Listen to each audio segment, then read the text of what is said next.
Il n'a pas en apparence de la puissance, mais il a de l'autorité. C'est de l'autorité dont il se sert pour contrôler les gros engins qui passent en route.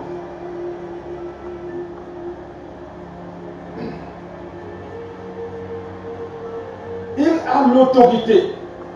Il a un badge spécial. Il a un soutien invisible derrière lui qui fait que, quand bien même vous ne voyez pas du tout la force par laquelle il peut se permettre de se placer en route et de lever la main et tout le monde s'arrête, ne le méprisez pas. En réalité, celui qui a l'autorité est plus puissant que celui qui a la puissance. De la puissance sans autorité, ça peut être contrôlé. Alors vous voyez un gros camion qui s'avance à toute vitesse et puis un petit policier qu'on peut écraser en une minute, il lève la main.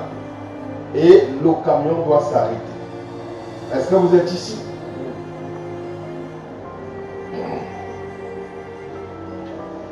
Si en apparence vous ne voyez pas sa puissance, ne méprisez pas ce policier en route. Il a bien plus de puissance que ses apparences montrent.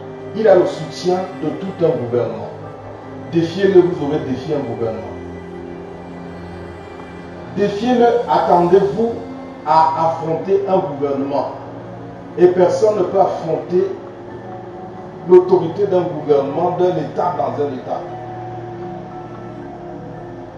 C'est pour ça que l'autorité va soumettre la puissance. Je vais prendre un exemple simple d'autorité et de puissance.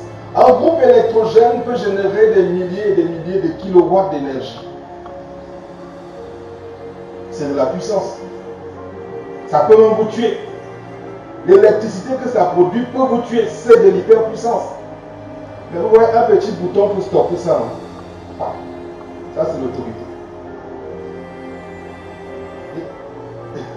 Un petit bouton pour contrôler toute cette énergie.